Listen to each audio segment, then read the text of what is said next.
একটা হলো জিহাদের ময়দানে যে রক্ত ফোঁটা দেওয়া হয়, এটা আল্লাহর কাছে প্রিয়। আর আল্লাহর ভয়তে গুনার জন্য লজ্জা করে অনুশোচনা করে বান্দা যখন চোখের পানি ছেড়ে দেয়, আল্লাহর কাছে এটা অত্যন্ত প্রিয়।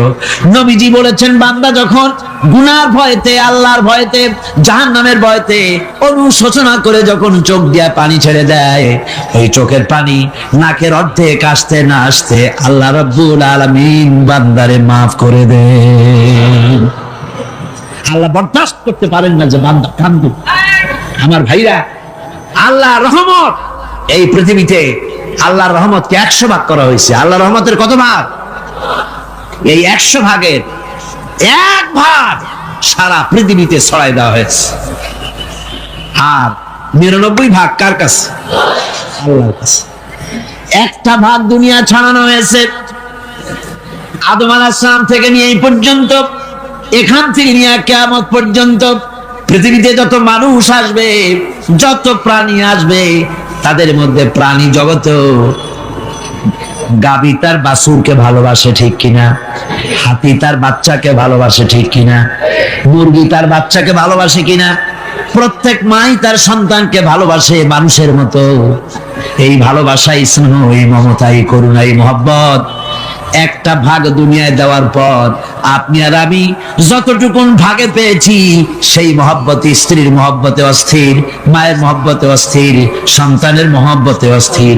এখন চিন্তা করেন, একটা ভাগ সারা পৃথিবীতেই বিতরণ করার পর যেটুক পেয়েছি, তাতে যদি এত মহব্বত হয়, তাহলে এর 99 ভাগ মহব্বত যে আল্লাহর কাছে জমা আছে, এই বান্দার জন্য তার কত মহব্বত, এই বান্দার জন্য কত করুণাতা, কত মহব্বতটা, কত দয়াটা।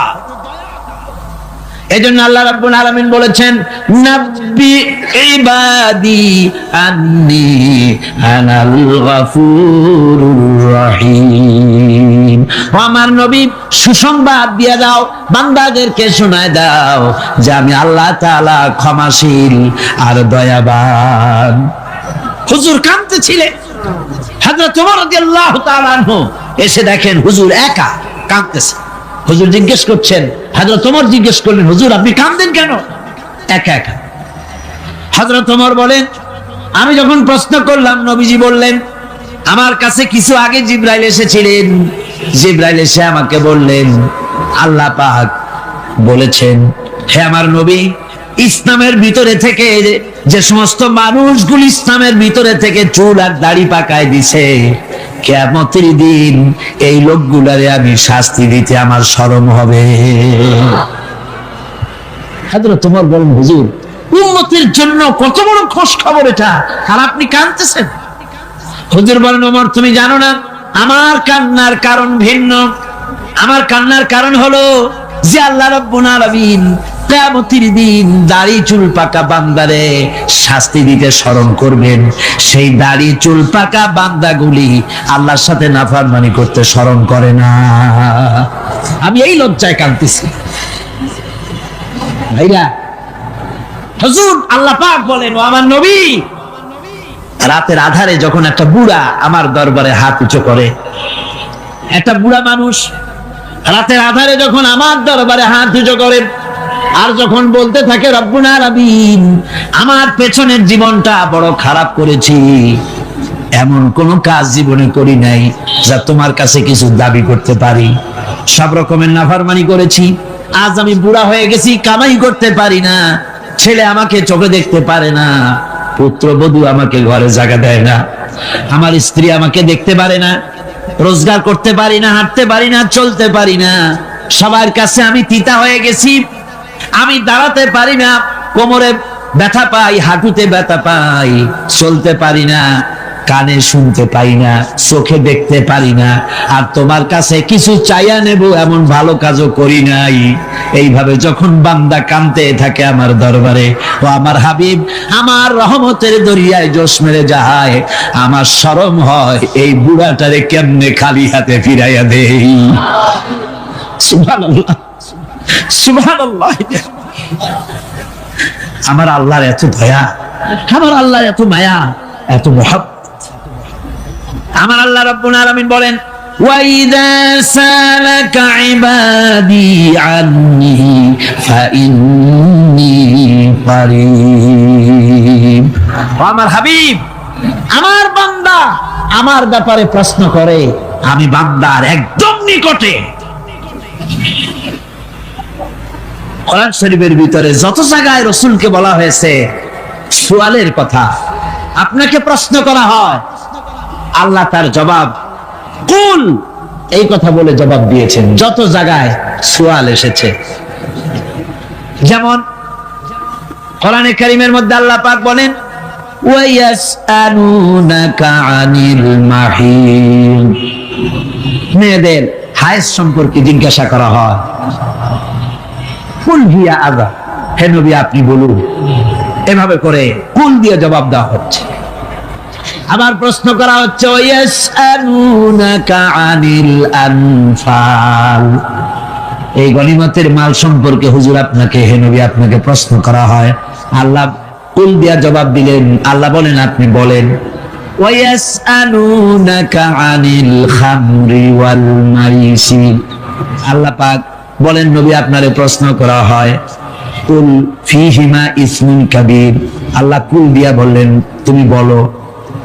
আবার বলা হলো ওয়ায়াসআলুনাকা আনিল আহিল্লা কুল হিয়া মাওয়াকিতু লিন্নাস, নবী আপনাকে প্রশ্ন করা হয় চাঁদের ক্রমবর্ধমান এবং ক্রমহ্রাস, এই যে বাড়ে আর কমে, পূর্ণিমা হয় অমাবস্যা হয়, কেন হয় আপনি বলুন কুল।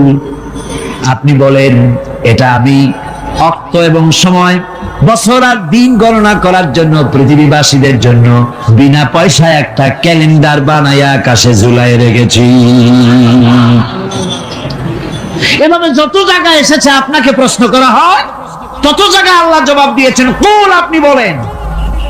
গোটা কোরআন শরীফের ভিতরে এই একটি মাত্র জায়গা যেখানে বলা হয়েছে আপনাকে প্রশ্ন করা হয়, আল্লাহ এখানে বলতে পারতেন কুল আপনি বলেন, আল্লাহ তোমাদের নিকটবর্তী, এভাবে জবাব হয় না। এটা কায়দাটা হলো এই, আল্লাহ বলতেছেন ওয়াইজা সালাকা ইবাদি, ও আমার নবী প্রশ্ন তো আমার বান্দারা আমার ব্যাপারে করেছে, এবার আপনার জবাবের কোনো দরকার নাই, প্রশ্ন আমার ব্যাপারে আমি নিজে জবাব দিয়ে দেই। ফা ইন্নী কারীব, ও বান্দা আমার ব্যাপারে প্রশ্ন করেছিস, জবাব আমি দেই, আমি তোর সবচাইতে বেশি নিকটে। সুবহানাল্লাহ, কত নিকটে।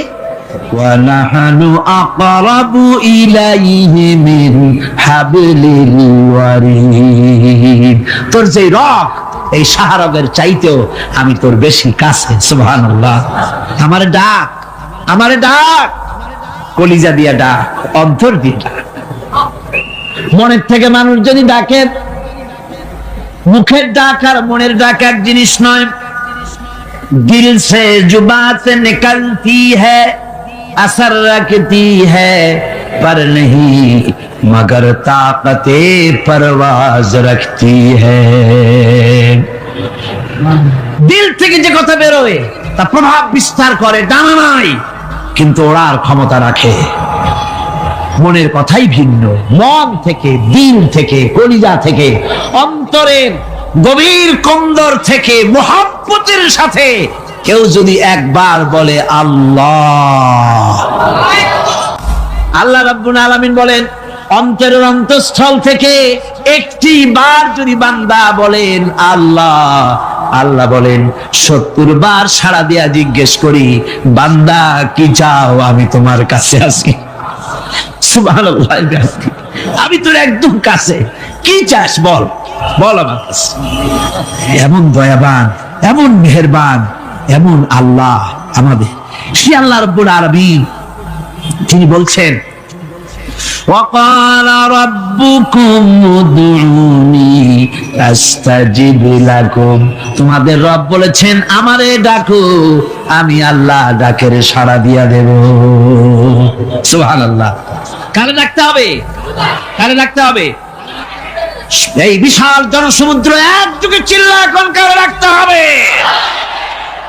কোন পীর সাহেবকে নয়, আল্লাহর কসম কোন খাজা বাবাকে নয়, ডাকতে হবে কারে?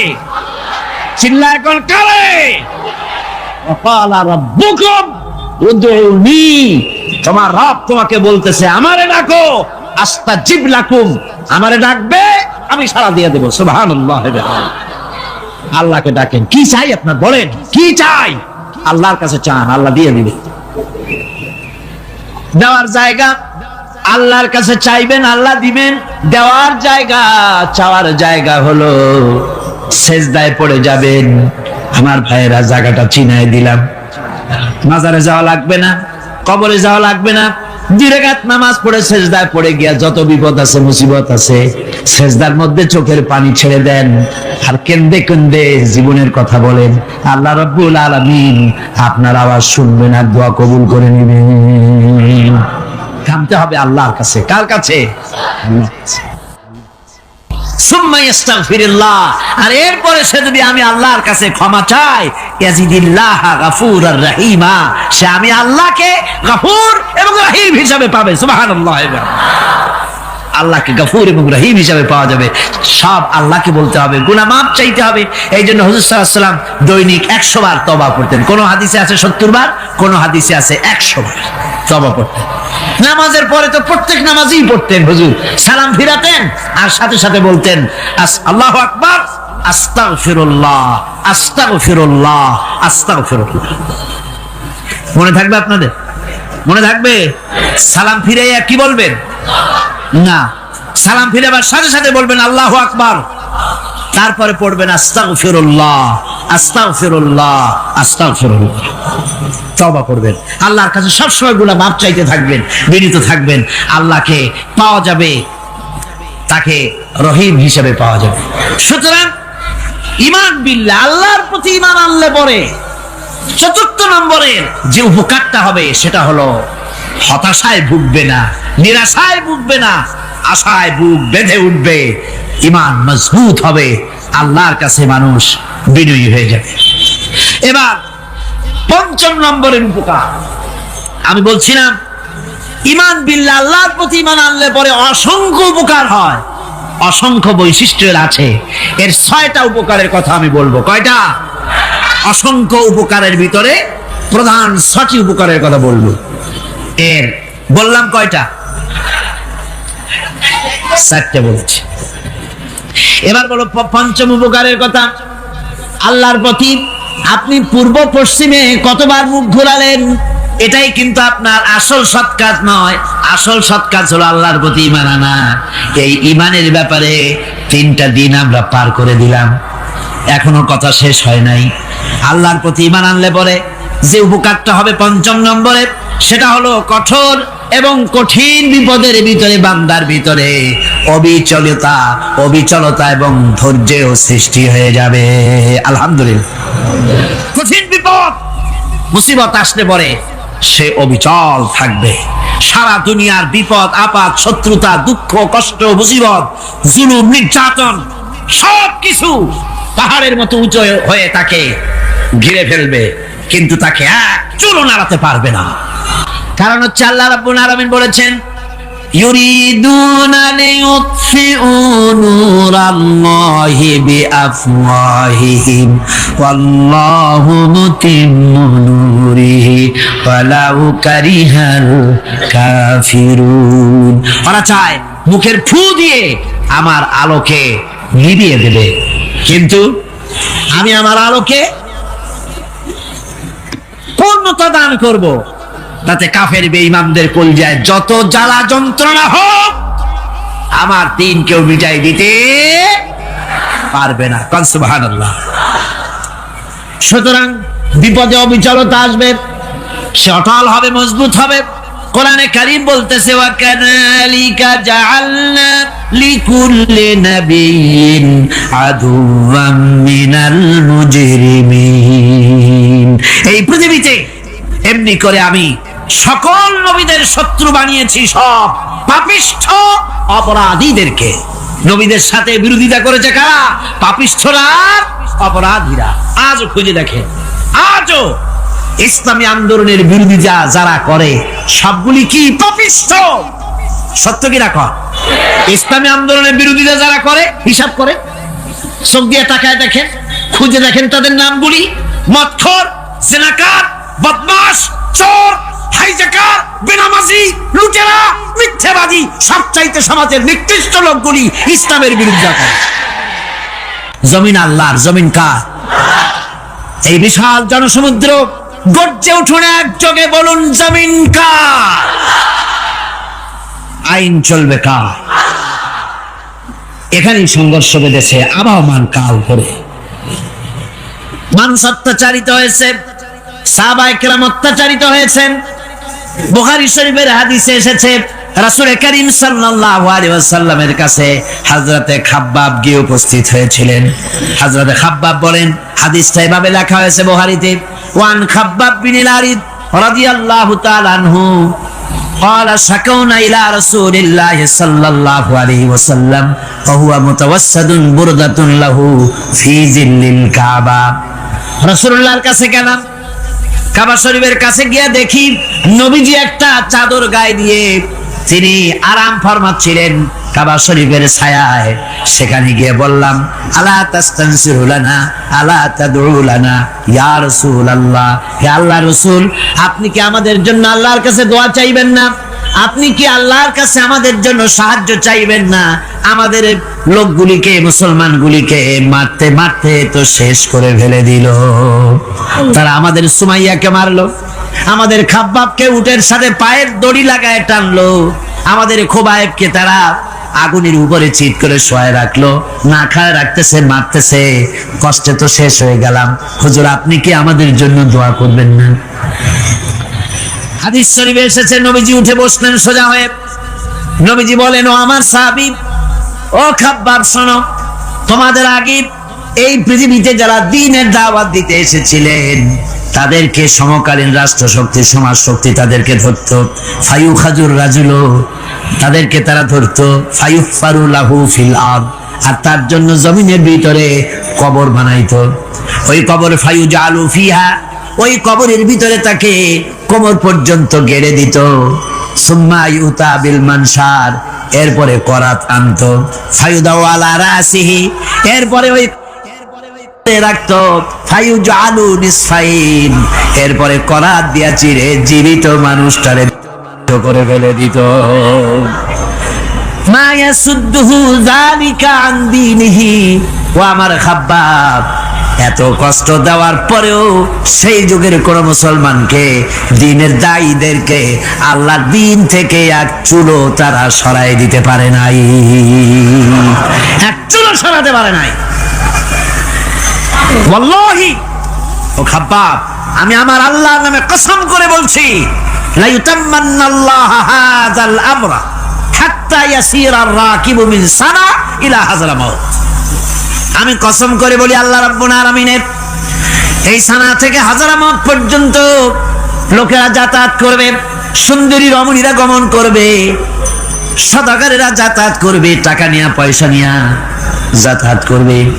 তাদের মনের মধ্যে লুটের ভয়, টাকার ভয়, চুরির ভয়, ডাকাতির ভয়, জেনার ভয়, হত্যার ভয়, ধর্ষণের ভয়, কোনো ভয় থাকবে না। লা ইয়াখাফু ইল্লাল্লাহ, আল্লাহ ছাড়া কোনো ভয় থাকবে না।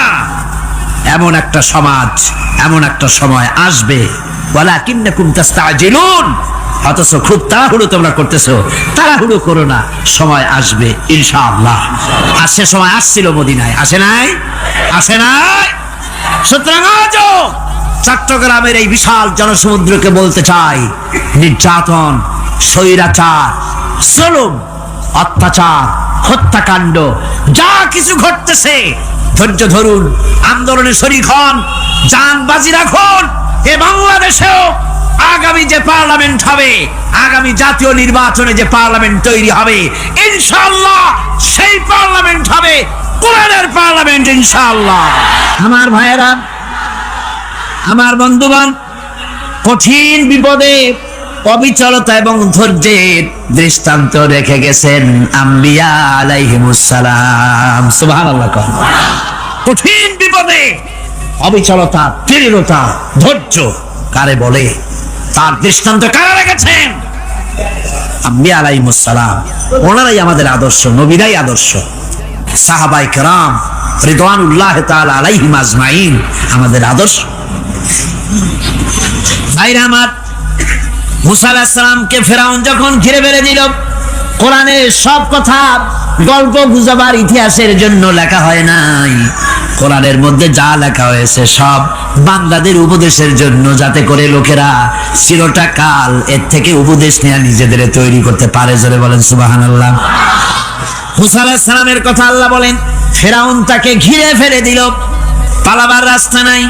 ফালাম্মা تراءى الجمعان قال أصحاب موسى إنا لمدركون। মুসা আলাইহিস সালামের উম্মতরা বললেন, হে মুসা, পাকড়াও হয়ে গেছি, পালাবার রাস্তা নাই। তিন দিক থেকে আমাদেরকে ঘেরাও করেছে ফেরাউনের শক্তি। সামনে কি? দরিয়া, আর তিন দিকে কি? ঘেরাও আন্দোলন। হযরতে মুসা আলাইহিস সালামের কাছে উম্মতরা বললেন, পালাবার তো কোনো পথ নাই, এখন উপায়টা কি? আমাদের তো আর উপায় নাই। মুসা আলাইহিস সালাম দেখেন বিপদে পড়ে গেছেন, কিন্তু ধৈর্য হারান নাই, ভয় পান নাই। ভয় পাইছিলেন? ভয় পেয়েছেন? প্রশ্নই ওঠে না। মুসা আলাইহিস সালাম আল্লাহ পাক যাদেরকে বলেছেন উলুল আযম, রাসূল যাদের বলেছেন তার মধ্যে হযরত মুসা একজন উলুল আযম পয়গম্বর। চারটিখানি কথা না, আল্লাহ কথা বলছেন তার সাথে, কালিমুল্লাহ তিনি। সুবহানাল্লাহ। মুসা আলাইহিস সালাম শোনালেন, কাল্লা ইন্না মাইয়া রাব্বি সায়াহদিন। কখনো নয়, আমার উম্মতেরা ভয় পেও না, আমার রব অবশ্যই আমাকে পথ দেখাবেন। সুবহানাল্লাহ। তিন দিক থেকে শত্রু, একদিকে দরিয়া, পালাবার কোন রাস্তা নাই। সেখানে দৃঢ়তার সাথে তিনি বলছেন, অবশ্যই আমার আল্লাহ আমারে পথ দেখাবে। সুবহানাল্লাহ। নবীরা এই দৃঢ়তা দেখিয়েছেন, অবিচলতা দেখাইছেন। আল্লাহ পাক মুসা আলাইহিস সালাম যখন এই দৃঢ়তা দেখালেন, এই অবিচলতা দেখালেন, সঙ্গে সঙ্গে জিবরাইল এসে হাজির হয়ে গেলেন। আল্লাহ পাক বলেন, ফাআওহাইনা ইলা মুসা আন আদরিব বিআসাকাল বাহরা ফানফালাকা ফাকানা কুল্লু ফিরকিন কাত্তাউদিল আযীম। মুসা আলাইহিস সালামকে আমি ওহী নাযিল করলাম, তাকে বললাম হাতে যে লাঠি আছে, এই লাঠি দিয়ে আঘাত করো দরিয়ার উপরে। দরিয়ার উপরে আঘাত করলেন, একটা রাস্তা হয় নাই, 12টা রাস্তা তৈরি হয়ে গেল, আর দেওয়ালগুলা পাহাড়ের মতো উঁচা হয়ে গেল। দরিয়ার ভিতরে পাহাড়ের মতো উঁচা মজবুত 12টা রাস্তা। এবার মুসা আলাইহিস সালাম তার দলবল নিয়ে চললেন। আল্লাহ রাব্বুল আলামিন বলেন, ওয়া আনজাইনা মুসা ওয়া মান মাআহু আজমাইন। মুসা এবং তার সাথী সঙ্গীদেরকে আমি পার করে দিলাম। মুসা আলাইহিস সালাম এবং তার সাথী সঙ্গী নিয়ে যখন দরিয়ার মাঝখানে আসছে, ফেরাউন তার দলবল নিয়ে এসে গেছে। আসে দেখে নদীর মধ্যে রাস্তা। বাবা, উচ্চ কায়দা। ও মনে করছে ওর বাজানের তৈরি করা ডিস্ট্রিক্ট বোর্ডের রাস্তা। ওর লোকজন নিয়ে নেমে গেছে দরিয়ার ভিতরে। ও আসছে মাঝখানে, মুসা আলাইহিস সালাম চলে গেছেন ওপার, দরিয়া পার। মাঝখানে যখন এসে গেল, আল্লাহ রাব্বুল আলামিন পানিকে অর্ডার করলেন কুন।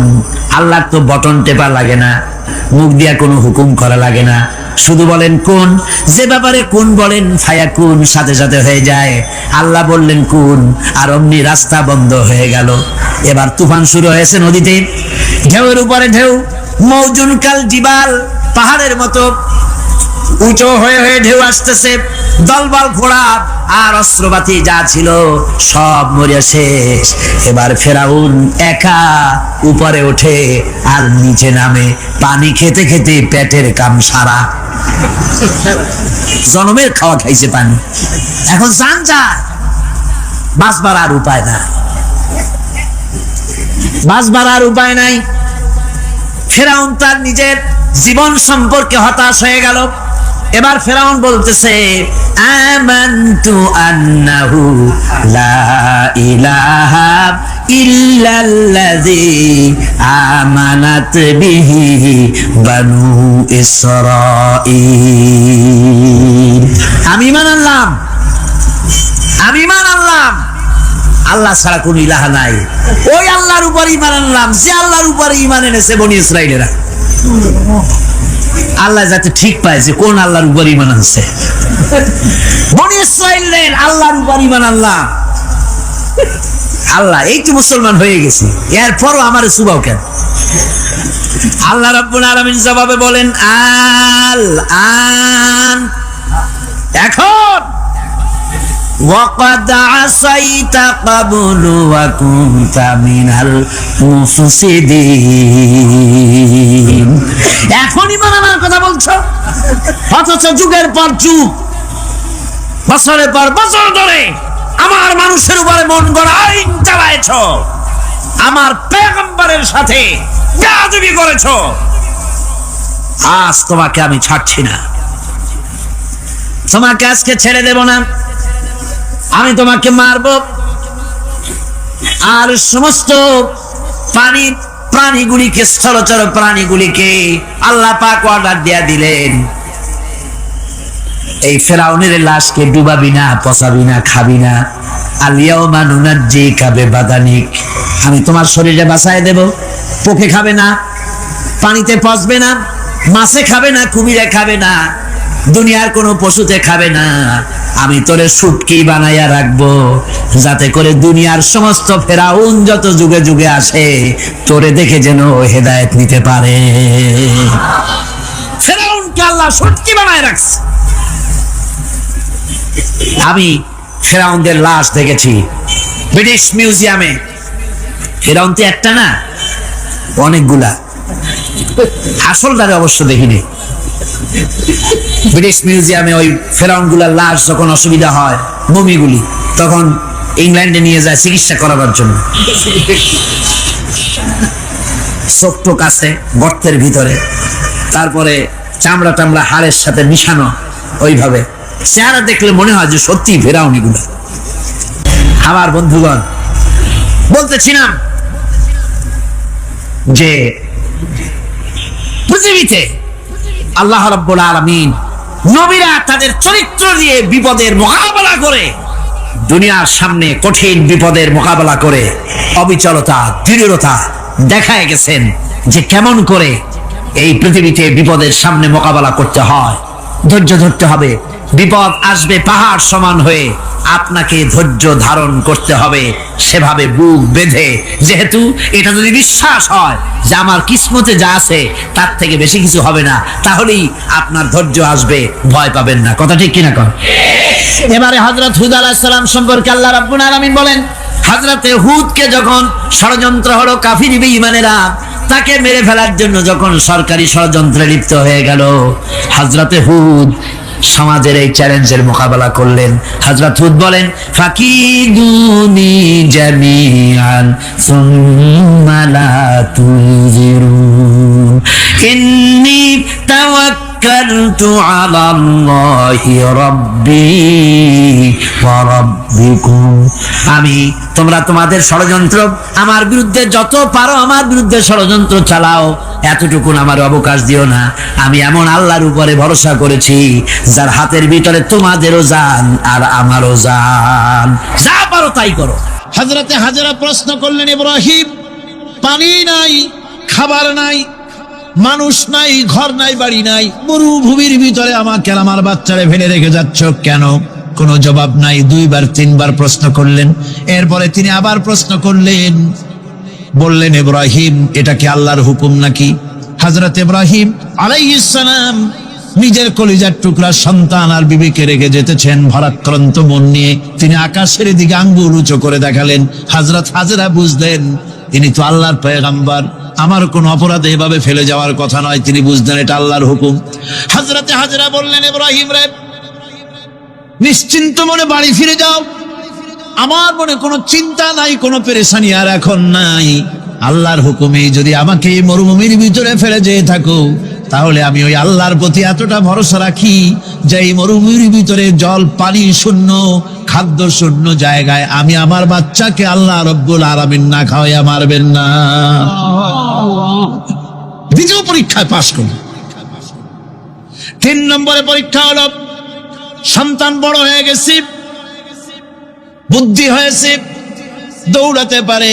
আল্লাহ রাব্বুল আলামিন হুকুম করলেন, ছেলেকে জবাহ করো। কত বড় আগুনের পরীক্ষা! কোরআন শরীফ বলছে, হযরত ইব্রাহিম আলাইহিস সালাম নিজের ছেলেকে ডেকে নিয়ে বললেন, ইয়া বুনাইয়া ইন্নী আরা ফিল মানামি আন্নী আযবাহুক ফানজুর মাযা তারা। হে আমার কলিজার টুকরা সন্তান, আমি স্বপ্নে দেখেছি যেন আমি তোমাকে জবাহ করতেছি, তোমার রায় কি, তোমার মত কি, আমারে শোনাও। ছেলে পয়গম্বর, ছেলে তার জবাবে বললেন, ইয়া আবাতি ফাআল মা তু'মার সাতাজিদুনি ইনশাআল্লাহু মিনাস সাবিরিন। হে আমার আব্বাজান, আপনি যে ব্যাপারে স্বপ্নের ভিতরে আদিষ্ট হয়েছেন আপনি তা কার্যকরী করুন। আমাকে এতটুকু অধৈর্যের মধ্যে পাবেন না, আমাকে ধৈর্যশীলদের মধ্যে পাবেন। আমারে আপনি আল্লাহর হুকুম পালন করেন। আল্লাহ পাক শোনাচ্ছেন, ফালাম্মা আসলামা ওয়াতাল্লাহু লিল জাবিন। পিতা পুত্র দুজনই রাজি হয়ে গেল। পিতা তার ছেলেকে কাঁধ করে গলার উপরে ছুরি ধরেছেন। আল্লাহ রাব্বুল আলামিন ইসমাইল জবাহ হোক এটা আল্লাহ চান নাই, আল্লাহ চেয়েছেন পরীক্ষা করতে। পরীক্ষায় ইব্রাহিম পাশ হয়ে গেলেন।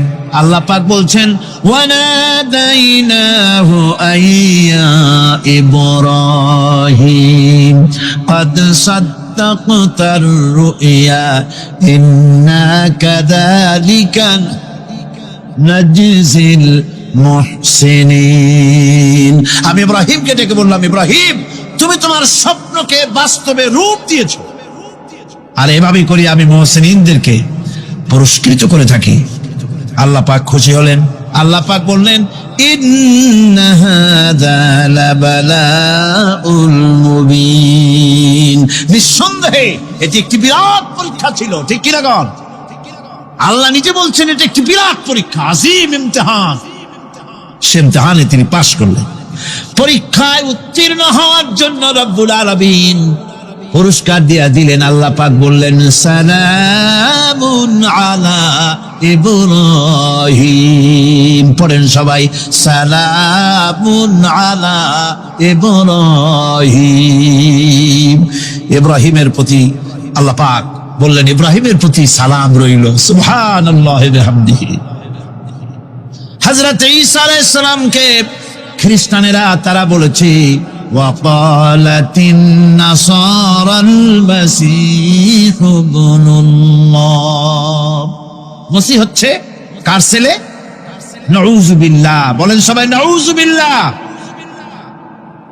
তাকে যখন আল্লাহর ছেলে বলা হলো, আল্লাহর পুত্র বলা হলো, রব্বুল আলামিন তার জবাবে বললেন, ইন হুয়া ইল্লা আবদুন আনআমনা আলাইহি। তিনি তো একজন বান্দা, তিনি আমার বান্দা ছাড়া আর কিছুই নন। আমি তার প্রতি অনুগ্রহ করেছি। বান্দা, আমার বান্দা। আল্লাহ পাকের বান্দা হওয়ার ব্যাপারে কোন মানুষের লজ্জা থাকার কথা নয়। এমনকি আল্লাহ পাক ঈসা আলাইহিস সালাম সম্পর্কে বলছেন, লা ইয়াস্তানকিফাল মাসীহু আইয়াকুনা আবদান লিল্লাহি ওয়ালাল মালাইকাতুল মুকাররাবুন। মসিহ আল্লাহর বান্দা, তাতে কখনো বিন্দু মাত্র লজ্জা তিনি পোষণ করেন নাই যে আমি আল্লাহর বান্দা, আল্লাহর গোলাম। এটা একটা কথা হইল? এরকম লজ্জা তিনি পোষণ করেন। এমনকি তার নিকটবর্তী ফেরেশতা যারা, তারাও আল্লাহর বান্দা গোলাম হওয়ার জন্য তাদের ভিতরে কোনো লজ্জা নাই। যারা নাকি আল্লাহর গোলাম, এই ব্যাপারে যাদের মধ্যে লজ্জার সৃষ্টি হয়, আল্লাহর গোলাম এটা কেমন কথা, বান্দা হওয়াটা কেমন কথা।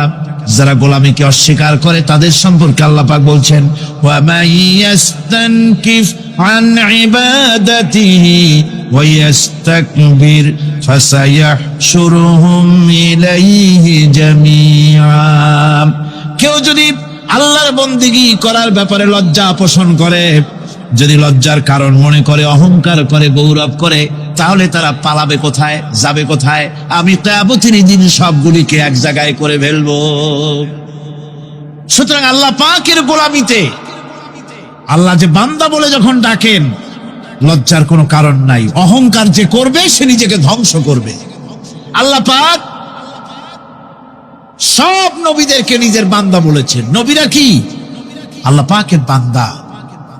হযরত ইউসুফ আলাইহিস সালাম সম্পর্কে আল্লাহ পাক বলছেন, কাযালিকা লিনাসরিফা আনহু আস-সুআ ওয়াল ফাহশা ইন্নাহু মিন ইবাদিনাল মুখলাসিন।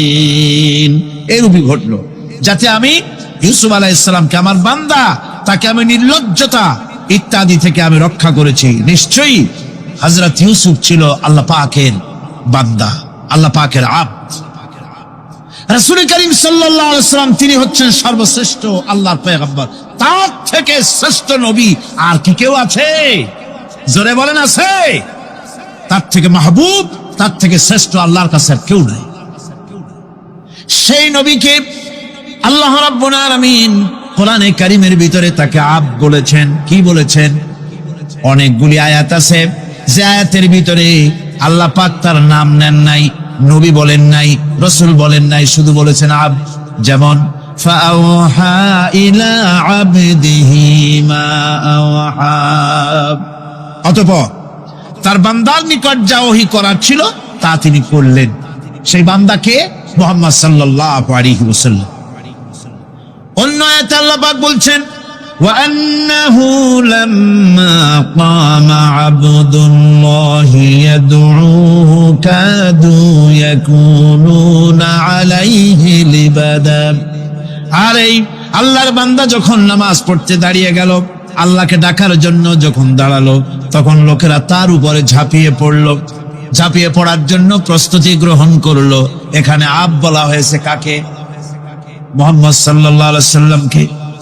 এভাবে করে অন্য এক আয়াতে আল্লাহ পাক তার হাবিবকে আব বলছেন, বান্দা বলতেছেন, ইন কুনতুম ফি রাইবিম মিম্মা নাযালনা আলা আবদিনা। আমার বান্দার উপরে যে কিতাব নাজিল করেছি তাতে যদি তোমাদের কোনো সন্দেহ হয়, এই যে আমার বান্দার উপরে, ওই বান্দাকে বলেন সবাই, মুহাম্মদ রাসূলুল্লাহ সাল্লাল্লাহু আলাইহি ওয়াসাল্লাম।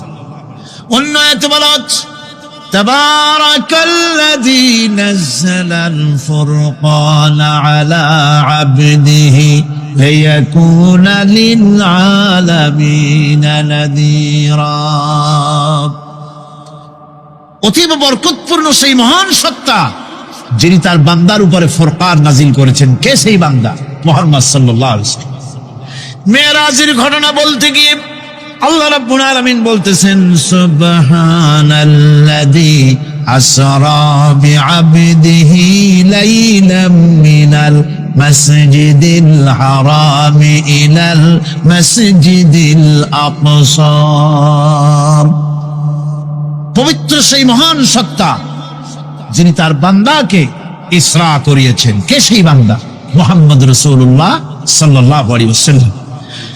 সুতরাং আবদিয়াত, ইবাদত, গোলামি, এটা হচ্ছে মানুষের জীবনের সবচেয়ে বড় মর্যাদাকর খেতাব আল্লাহর পক্ষ থেকে আল্লাহর বান্দা হওয়া। গোলামি পরিপূর্ণ রূপে হবে কেবলমাত্র আল্লাহ পাকের। এই গোলামির জন্যই আল্লাহ পাক আমাদেরকে সৃষ্টি করেছেন, অন্য কোনো কাজে আমাদেরকে সৃষ্টি করেন নাই। সেই জন্য আমাদেরকে গোলামি করতে হবে, আনুগত্য করতে হবে কেবলমাত্র কার বলুন তো? এই গোলামি যদি সঠিকভাবে করি, যদি বান্দারা যারা আল্লাহ পাকের বান্দা বলে, গোলাম বলে নিজেদেরকে দাবি করে, যদি সঠিকভাবে ইবাদতটা করা যায়, তাহলে আল্লাহ তাদের জন্য কি ওয়াদা করেছেন শুনুন। দুনিয়ায় তাদেরকে আল্লাহ পুরস্কার দেবেন, আখিরাতেও দেবেন। এটা বন্ধ করে, দুনিয়া এবং আখিরাতে আল্লাহ পুরস্কার দেবেন। সে পুরস্কারটা কি? দুনিয়ার পুরস্কারটা আগে শোনেন। আল্লাহ পাক বলেন, যারা আমার ইবাদত করবে তাদের ব্যাপারে আমার ওয়াদা শোনো। ওয়াদাল্লাহুল্লাযীনা আমানু ওয়া আমিলুস সালিহাতি লায়াস্তাখলিফান্নাহুম ফিল আরদি কামাস্তাখলাফাল্লাযীনা মিন ক্বাবলিহিম।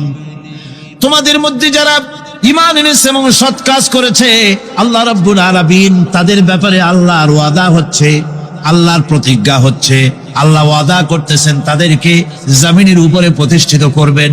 যেমন করে তোমাদের পূর্বপুরুষদেরকে প্রতিষ্ঠিত করা হয়েছিল, ওইভাবে তোমাদেরকে প্রতিষ্ঠিত করা হবে। সুবহানাল্লাহ। প্রতিষ্ঠিত করা হবে মানে রাষ্ট্র ক্ষমতা দেওয়া হবে। কি দেওয়া হবে? যদি গোলাম হও, যদি কি হও? গোলাম। আল্লাহ পাক বলছেন শুধু তাই নয়, আমি আমার দিনকে যারা প্রতিষ্ঠা করবে, আমার গোলামেরা যদি, আমার বান্দারা সঠিকভাবে যদি আমার গোলামি করে, ঈমান আনে, আমলে সালেহ করে, নেক কাজ করে, আমি তাদেরকে রাষ্ট্র প্রতিষ্ঠার সুযোগ করে দেব। আর তাদের জন্য ভীতির পরিবর্তে, সন্ত্রাসের পরিবর্তে শান্তি কায়েম করে দেব। সুবহানাল্লাহ। وَلَيُمَكِّنَنَّ لَهُمْ دِينَهُمُ الَّذِي ارْتَضَىٰ لَهُمْ وَلَيُبَدِّلَنَّهُمْ مِنْ خَوْفِهِمْ أَمْنًا। তাদের দিনকে তারা নিজেদের জন্য যা পছন্দ করেছে অবশ্যই তিনি তা কায়েম করে দিবেন, এবং সন্ত্রাস আর ভীতির পরিবর্তে আল্লাহ নিরাপত্তা দান করবেন। জোরে কোন সুবহানাল্লাহ।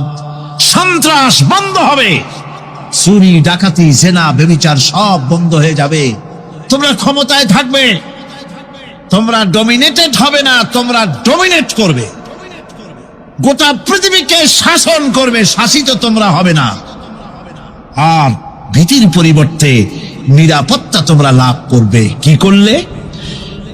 ইয়াবুদুনানি লা ইউশরিকুনা বি শাইআ। সুতরাং তারা যেন আমার ইবাদত করে এবং আমার সঙ্গে যেন কাউকে শরীক না করে।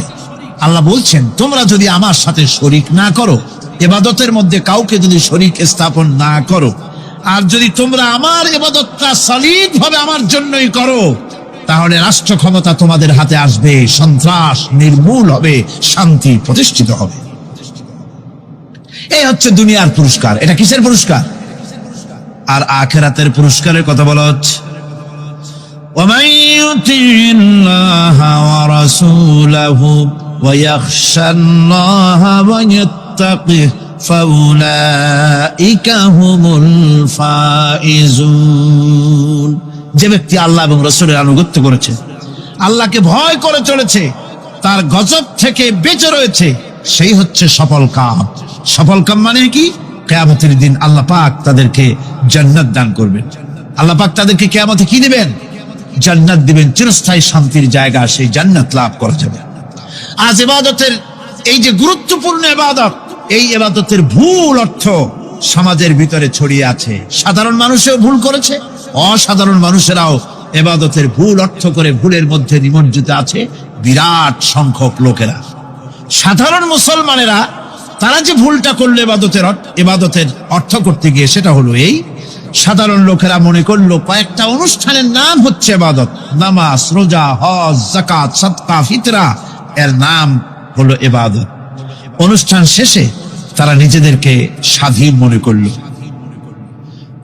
তারা আল্লাহ পাকের প্রত্যেকটি আইনের ধারাকে লঙ্ঘন করলো। বছরে একবার রোজা রেখে, বছরে 1 মাস রোজা রেখে মনে করলো ইবাদত শেষ।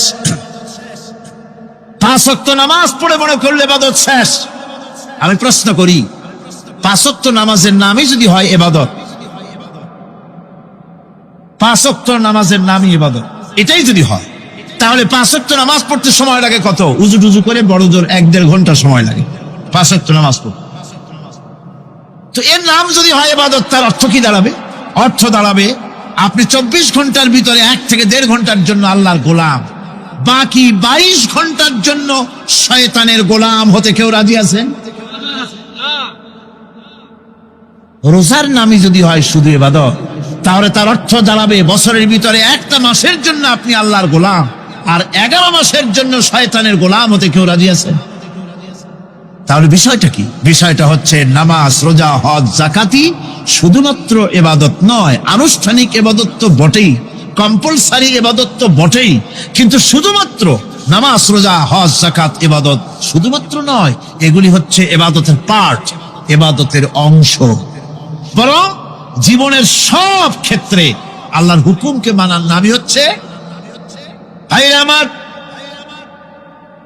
একদিকে নামাজ রোজা করছি, অন্যদিকে আল্লাহর আইনের প্রতিটি ধারাকে লঙ্ঘন করে চলছে, মিথ্যা ওয়াদা করে, মিথ্যা কথা বলে, সুদ খায়, ঘুষ খায়, জেনা করে, এরপরে অন্যের হক নষ্ট করে, প্রতিবেশীর হক নষ্ট করে, হারাম মাল খায়, হকদারের হক নষ্ট করে, প্রতিবেশীর হক নষ্ট করে, জিন্দা মুর্দা মানুষকে নিজের জন্য শক্তিধর বলে মনে করে, এক টুকরা রুটির জন্য অথবা এক ফোঁটা, এক ঘটি পানির জন্য কাফেরের কাছে হাত পেতে দাঁড়ায় থাকে।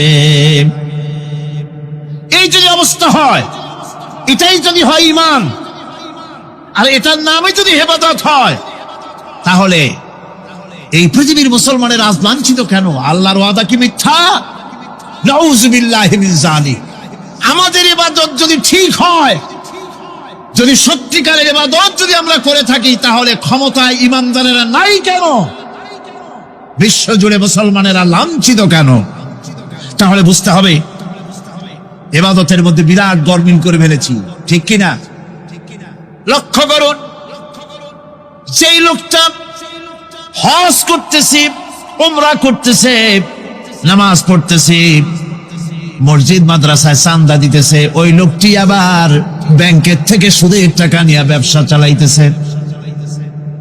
ব্যবসা ঠিক রাখার জন্য, ইনকাম ট্যাক্স ফাঁকি দেওয়ার জন্য ব্যবসায়ীরা 2 ধরনের 3 ধরনের খাতা মেনটেন করছে। কথা ঠিক কিনা? মিথ্যা কথা বলছে, ঘুষ দিতেছে, বেশি করে বিদ্যুতের বিল যাতে না আসে সেজন্য যারা বিদ্যুৎ লাইনে আছে তাদেরকে পয়সা দিয়ে ম্যানেজ করতেছে, ঠিক কিনা? আমি পার্লামেন্টে বলেছি বিদ্যুৎ বাইরের থেকে আনতে হবে না, ঘুরে ঘুরে আবার বিদ্যুতের কথা আসে। বিদ্যুৎ আনা লাগবে না, কারণ আমার দেশের চাহিদা হচ্ছে 2500 মেগাওয়াট, সেখানে 1800 মেগাওয়াট আমাদের আছে। আরেকদিকে 4টা বিদ্যুৎ প্রকল্প বন্ধ হয়ে আছে। ওই 4টি বন্ধ হওয়া প্রকল্প যদি চালু করা যায়, তাহলে 2900 মেগাওয়াট বিদ্যুৎ উৎপাদিত হতে পারে বলে বিশেষজ্ঞরা বলেছেন। তাহলে আমাদের উদ্বৃত্ত 400 মেগাওয়াট থেকে যাবে। এইটা কি বাইরের থেকে আনার কোনো দরকার নাই। বিদ্যুতের অপচয় বন্ধ করুন, বিদ্যুতের চুরি বন্ধ করেন। মিল কল কারখানা যাদের আছে, লক্ষ লক্ষ টাকা বিদ্যুৎ বিল হয়, কিন্তু লাইনম্যানদের সঙ্গে ম্যানেজ করে গভর্নমেন্টকে ফাঁকি দেওয়া হচ্ছে, ঠিক কিরকম? তোমার নামাজের দাম কি? তোমার হজের 7 পয়সা দাম নাই। তুমি রাষ্ট্রকে ফাঁকি দিয়েছ, তুমি জনগণকে ফাঁকি দিয়েছ, তুমি দেশের শত্রু। টেলিফোনের বিল হাজার হাজার টাকা, লাখ টাকার বেশি বিল হয়, লাইনম্যানের সঙ্গে ম্যানেজ করে 500, 700, 2000 টাকা দিয়ে সারিয়ে দেয়, ঠিক কিনা? এরা জাতির শত্রু, দেশের শত্রু। এদেরকে ফায়ারিং স্কোয়াডে নিয়ে ক্রাশ ফায়ার করে উড়ায় দেওয়া উচিত।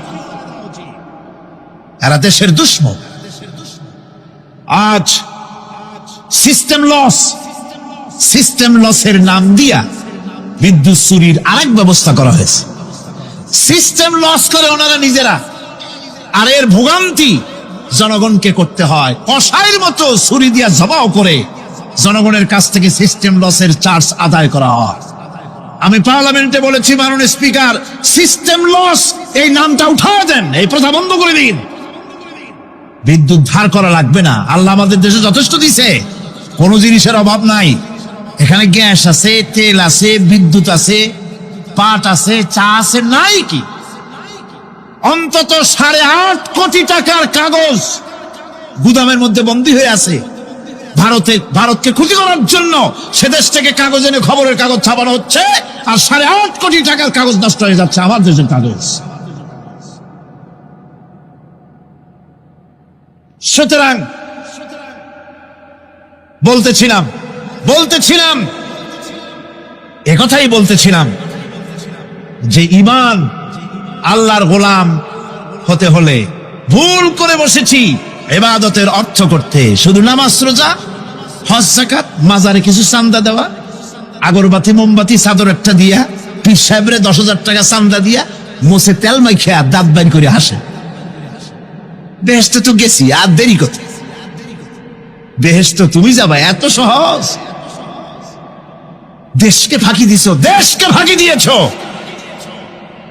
জনগণকে ফাঁকি দিয়েছো, নিজের মেয়েকে ফাঁকি দিয়েছে। বিবাহের সময় টাকা পয়সা দিয়া বিবাহ টিবাহ করায় দিল। ব্যবসা, ধানি সম্পত্তি, বাড়ির সম্পত্তি সব ছেলেদেরকে দিয়ে দিল, মেয়েটারে ফাঁকি দিয়ে দিল। দেয় না এরকম? ফুপুকে ফাঁকি দিল, বোনকে ফাঁকি দিল। এরপরে মোনাজাত করে সবে বরাতে, আল্লাহ আমারে বেহেশত দিও। ফেরেশতারা কয়, মর তুই আগে, বেহেশত তোরে কেমনে দেয় ভালো করে দেখায় দিব। বেটা তুই যাবি বেহেশতে? এত সোজা? ওটা মামু বাড়ির বারান্দা নাকি? এত সহজ নয়। সুতরাং সাধারণ মানুষ মারাত্মক ভুল করেছে এখানে। নামাজ রোজা হজ যাকাত ইবাদত, আর কিছু কি ইবাদত মনে করে নাই? আপনার চাকরি আপনার ইবাদত, চাকরিতে ফাঁকি দেওয়া যাবে না। আপনি সুস্থ মানুষ, মেডিকেল লিভ নিয়ে ওয়াজ মাহফিল অথবা কোনো ইজতেমায় যাওয়া যাবে না, কোনো চেল্লা দিতে যাওয়া যাবে না। মেডিকেল লিভ নিয়ে আপনি সুস্থ মানুষ, কেন আপনি মেডিকেল লিভ নিচ্ছেন? আপনি ফাঁকি দিতে পারবেন না। সরকারি চাকরি করেন, মিল কলকারখানায় চাকরি করেন, ফরজ নামাজ পড়েছেন ভালো কথা, সুন্নাত পড়েছেন ভালো কথা, নফল পড়বেন না। জোহরের নফল পড়া বাদ দিন। যদি আপনি চাকরিজীবী হন, চাকরি করেন, ওটাই ইবাদত। এর নাম ইসলাম, এর নাম ইসলাম। গভর্নমেন্ট যে বেতন দেয় সেই বেতনের উপরে সন্তুষ্ট থাকুন, ঘুষ খাইয়েন না। যদি বেশি বেতন লাগে গভর্নমেন্টের কাছে দাবি জানান যে আমাদের বেতন বাড়ায় দাও। ঘুষ খাবেন কেন? হারাম। জোরে কোন এটা কি? এই ঘুষের টাকা মাজারে দিয়া, পীরেরে দিয়া আল্লাহরে খুশি করবেন, এত সহজ না, এত সহজ না। সেই জন্য আমি সব ভাইদের খেদমতে আরজ করব, ইবাদত হচ্ছে জীবনের সব ক্ষেত্রে গোলামি, সকল ক্ষেত্রে গোলামি। চাকরিতে, অফিসে, আদালতে, কলকারখানায়, ক্ষেত খামারে, পার্লামেন্টে, সেক্রেটারিয়েটে, সেনানিবাসে, স্কুলে, কলেজে, বিশ্ববিদ্যালয়, সর্বত্র গোলামি কার? আল্লাহ পাকের। রিজকে হালাল করতে হবে, উপার্জনকে হালাল করতে হবে, সত্যিকারের আল্লাহর গোলাম হতে হবে। এক্ষেত্রে ইবাদতের অসাধারণ ব্যক্তি যারা, তারাও এক শ্রেণীর অসাধারণ ব্যক্তিরাও ভুল করে বসছেন। তারা যে ভুলটা করলেন ওটা হচ্ছে, তারা তাসবিহ, জায়নামাজ, খানকাহ, খুজরাখানা এর ভেতরে বসে জিকির আজগার করাটাকেই জীবনের জন্য আল্লাহর ইবাদত মনে করে নিলেন। আল্লাহর বান্দারা যখন অনাচার ব্যভিচারে লিপ্ত, আল্লাহর আইনের পরিবর্তে যখন মানুষের তৈরি করা আইন চলছে, চেচনিয়া বসনিয়া যখন মানুষদেরকে জবাও করা হচ্ছে, বসনিয়ার মুসলমান সন্তানদেরকে যখন জবাও করা হয়, কাশ্মীরের স্বাধীনতাকামী মুসলমানদের অধিকার হরণের জন্য তাদের উপরে যখন বন্য হায়নার মতো, পশুর মতো যখন ভারতীয় শত্রু সৈন্যরা যখন হামলা চালায়, সোমালিয়ার মানুষগুলি যখন না খেয়ে তাদের হাড়, পাঁজরার হাড়গুলি যখন বেরিয়ে যায়, তখনও যদি আপনি খানকার ভেতরে থেকে তসবিহ পড়েন আর তাহাজ্জুদের নামাজ পড়ে কপালে দাগ লাগান, এই অন্যায়ের বিরুদ্ধে যদি সোচ্চার না হন, আপনার এই তসবিহর কোনো দাম নাই। আপনাকে সোচ্চার হতে হবে, আপনাকে অন্যায়ের বিরুদ্ধে খাড়া হতে হবে। একদিকে তাহাজ্জুদের নামাজ তো পড়বেনই, জিকির তো করবেনই, কোনো সন্দেহ নাই। আর একদিকে সিংহের মতো অন্যায়ের বিরুদ্ধে গর্জে উঠতে হবে। তাতে যদি প্রয়োজন হয় মুজাদ্দিদ আল ফেসানির মতো কারারুদ্ধ হন না কেন, সেটাই কিসমত, সেটাই তাকদীর। হক কথা বলতে হবে। এই জন্য আমার বারবার মনে পড়ে আজকের এক শ্রেণীর লোক আমাদের দেশে এক শ্রেণীর লোক বাইরের থেকেও আসে, বিদেশ থেকেও আসে, নামের আগে আওলাদে রসুল লাগান। ফেদায়ে রসুল, মুজাহিদে মিল্লাত, আওলাদে রসুল। আজীব, তুমি আওলাদে রসুল। আওলাদে রসুল যদি হবে তাহলে তুমি যে দেশের মানুষ, সেই দেশে মুসলমানদের যখন জবাও করা হয় পার্লামেন্টে কথা বলে বেরিয়ে আসো না কেন? তোমার জেল হয় না কেন? কংগ্রেসের সেন্ট্রাল বডির সদস্য হয়ে আওলাদে রসুল লাগাইয়া বাংলাদেশের রাজনীতিতে নাক গলাতে দেওয়া হবে না। এরা কংগ্রেসের পাঁচটা গোলাম। এদেরকে চিনতে হবে, যারা আমার দেশে এসে মুসলমানদের মধ্যে বিভেদ সৃষ্টি করতে চায়। আমার মুসলমান ভাইয়েরা, সুতরাং আজকে আমাদেরকে বুঝতে হবে, নামের আগের 14 হাত লম্বা বিশেষণ দেখে ভুললে চলবে না। কথা মনে থাকবে, এরা কংগ্রেসের গোলাম। বাবরি মসজিদ যখন ভেঙে ফেলা হলো, তখন তো কোন আওলাদে রসুলের নাম তো শুনি নেই। তখন তো নামটা শুনছি ওই বুখারী বেটার, বাপের বেটা ইমাম বুখারী।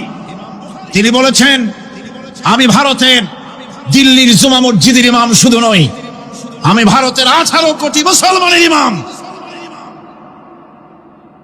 বাবরি মসজিদকে গড়ে দিতে হবে। কোরআন শরীফের বিরুদ্ধে যখন কলকাতা হাইকোর্টে কেস করা হয়েছিল কোরআনকে ব্যান করার জন্য, সেদিন তো কোনো আওলাদ রসুলের নাম শুনি নাই। সেদিন তো ওই বুখারী বেটাই বলেছেন, ভারতের হাইকোর্ট থেকে কোন জাজ, কোন বিচারক যদি কোরআন শরীফ ব্যান করা হলে বলে এই কথাটি উচ্চারণ করে, তাহলে আমি তাকে পায়ের তলে পাড়িয়ে ধরে বাম হাত দিয়ে তার জিহ্বাটা টেনে ছিঁড়ে ফেলে দেব।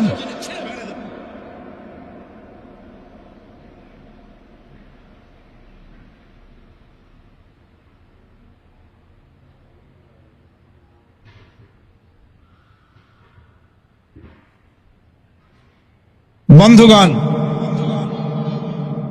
সুতরাং আমাদেরকে বুঝতে হবে, বসুন, বেয়াদবি করবেন না, বসেন। আমাদেরকে বুঝতে হবে, খানকায় শুধু জিকির আজগার করলেই চলবে না। হযরতে শাহজালাল রহমতুল্লাহ আলাইহি এক হাতে ছিল তরবারি, আর এক হাতে ছিল কোরআন। লড়াই করেছেন। হযরতে শাহ মখদুম, হযরতে খান জাহান আলী, হযরতে খাজা মুঈনুদ্দিন চিশতি আজমেরি রহমতুল্লাহ আলাইহি, হযরতে মুজাদ্দিদ আল ভিসানি রহমতুল্লাহ আলাইহি। মুরিদের বাড়ি জম্মের খাওয়া খাইয়া পেটটা কুমিরের মতো বড় করে নাই। জেল খেটেছে হক কথা বলতে গিয়ে। বাপের বেটা হও, নিজের দেশে কথা কও। বাংলাদেশে এসে তারপরে জনগণের টাকা লুটপাট করার কাউকে অধিকার দেওয়া হবে না। আমার বন্ধুগণ, আল্লাহর ওলি যারা, তারা এভাবে করে জনগণের খেদমত করেছেন, কথা বলেছেন। সুতরাং শুধু জিকির আজগার করলেই হবে না, হক কথা বলতে হবে স্পষ্ট করে। এটাই হলো ইবাদতের হক আদায় হবে যদি সত্যিকারের হক কথা বলা যায়। অসাধারণ ব্যক্তিরা ময়দানে কথা বলবেন, হক কথা বলবেন, অন্যায়ের বিরুদ্ধে সোচ্চার হবেন। আর সাধারণ জনগণ কথা ও কাজের মিল করবেন, নামাজ রোজা হজ যাকাত করবেন যার কথা মতো, রাজনীতি অর্থনীতি সমাজনীতি করবেন সেই আল্লাহর কথা মতো। তাহলেই সত্যিকারের মুসলমান হওয়া যাবে। কথা বুঝে আসছে কিনা ভাই? কথা বুঝে আসছে কিনা? একটু জোরে সরে জিকির করেন, লা ইলাহা ইল্লাল্লাহ, লা ইলাহা, লা ইলাহা ইল্লাল্লাহ। আরো জোরে,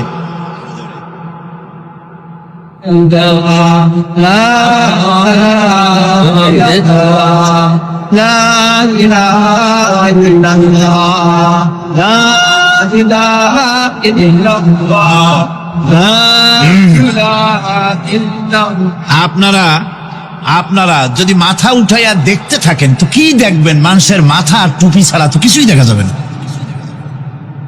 কাজী ওঠা বসা না করে আজকে এক পবিত্র রাত আমরা আল্লাহর কাছে দোয়া করব। আলোচনার আমি এগিয়ে যাচ্ছি, ইবাদত আমাদেরকে বুঝতে হবে। ইবাদত যদি না বুঝি তাহলে মুসলমান বলে দাবি করারও কোনো মূল্য নাই। মানব জন্ম বৃথা। কারণ হচ্ছে আল্লাহ রাব্বুল আলামিন বলেছেন, মা খালাকতুল জিন্না ওয়াল ইনসা ইল্লা লিয়াবুদুন। মানুষ আর জিন জাতিকে আমি সৃষ্টি করেছি আমার গোলামির জন্য। কার গোলামি? ওই গোলামির পূর্ণাঙ্গ নমুনা যদি জানতে চাই, পূর্ণাঙ্গ নমুনা দৃষ্টান্ত লাগবে। কাকে অনুসরণ করব? পূর্ণাঙ্গ ইবাদতের আল্লাহর গোলামির পূর্ণাঙ্গ নমুনার জন্য কোরআনে কারিমে দৃষ্টান্ত সেট করা হয়েছে। হযরত ইব্রাহিম আলাইহিস সালামের আল্লাহ পাক বলেন, ইয ক্বালা লাহু রাব্বুহু আসলিম ক্বালা আসলামতু লিরাব্বিল আলামিন। তার অবস্থা এই ছিল। কার? ইব্রাহিম আলাইহিস সালাম। তার অবস্থা এই ছিল যে তার রব যখন তাকে বললেন আনুগত্যের মস্তককে অবনত করে দাও, তিনি বললেন আমি আমার বিশ্বপালকের সামনে মাথাটা নত করে দিলাম। সুবহানাল্লাহ। কোন শর্ত ছাড়াই মাথা নিচু করে দিলাম। এই পন্থায় তিনি যে পন্থাটা অবলম্বন করেছিলেন, এই পন্থায় চলার জন্য তার সন্তানদেরকেও তিনি হুকুম করেছিলেন। ووصى بها إبراهيم ببنيه ويعقوب يا بني إن الله اصطفى لكم الدين فلا تموتن إلا وأنتم مسلمون। ইয়াকুব এবং ইব্রাহিম আলাইহিস সালাম তার সন্তানদেরকে এই উপদেশ দিয়েছিলেন যে তিনি বলেছিলেন, হে আমার সন্তানেরা, আল্লাহ ছাড়া তোমাদের জন্য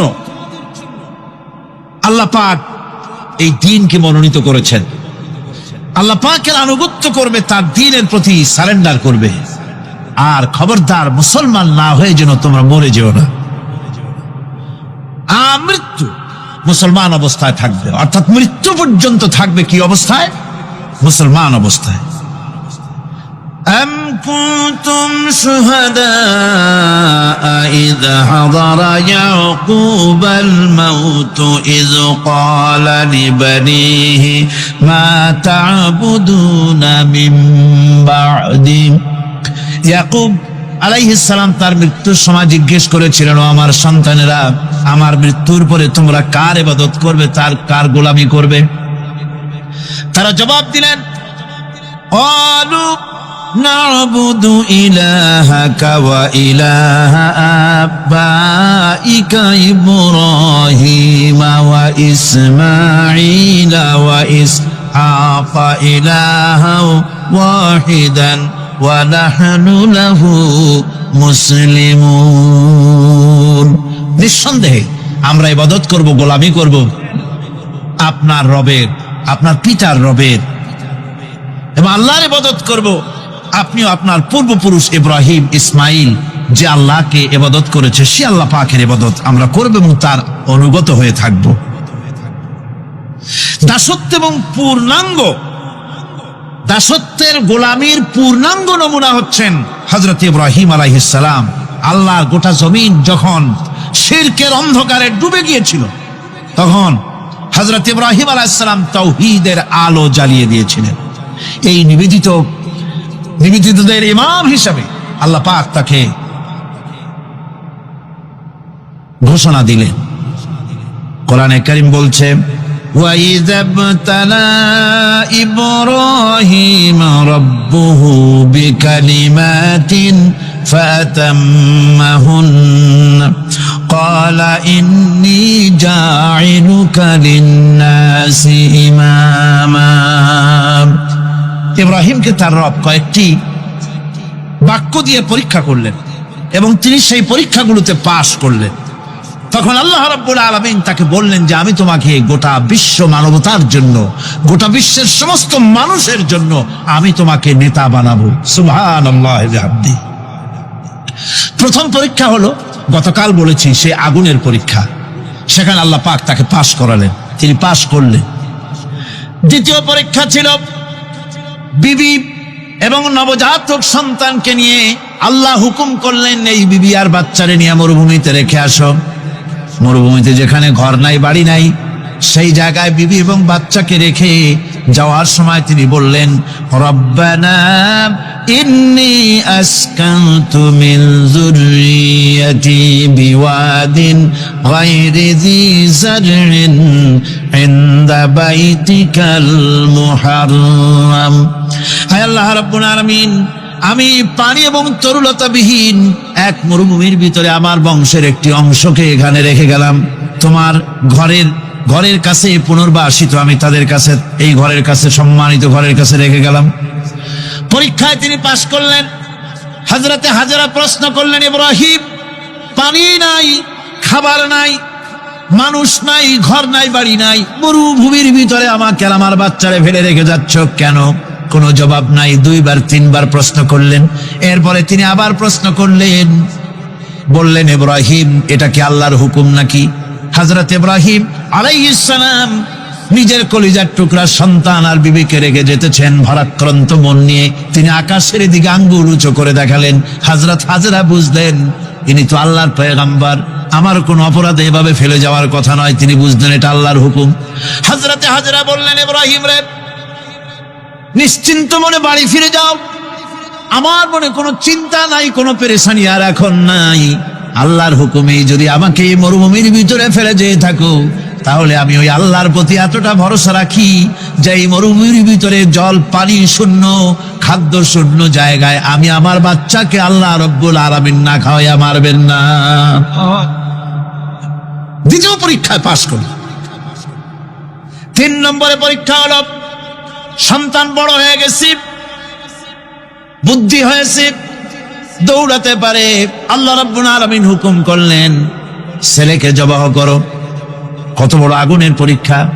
কোরআন শরীফ বলছে, হযরত ইব্রাহিম আলাইহিস সালাম নিজের ছেলেকে ডেকে নিয়ে বললেন, ইয়া বুনাইয়া ইন্নী আরা ফিল মানামি আন্নী আযবাহুক ফানজুর মাযা তারা। হে আমার কলিজার টুকরা সন্তান, আমি স্বপ্নে দেখেছি যেন আমি তোমাকে জবাহ করতেছি, তোমার রায় কি, তোমার মত কি, আমারে শোনাও। ছেলে পয়গম্বর, ছেলে তার জবাবে বললেন, ইয়া আবাতি ফাআল মা তু'মার সাতাজিদুনি ইনশাআল্লাহু মিনাস সাবিরিন।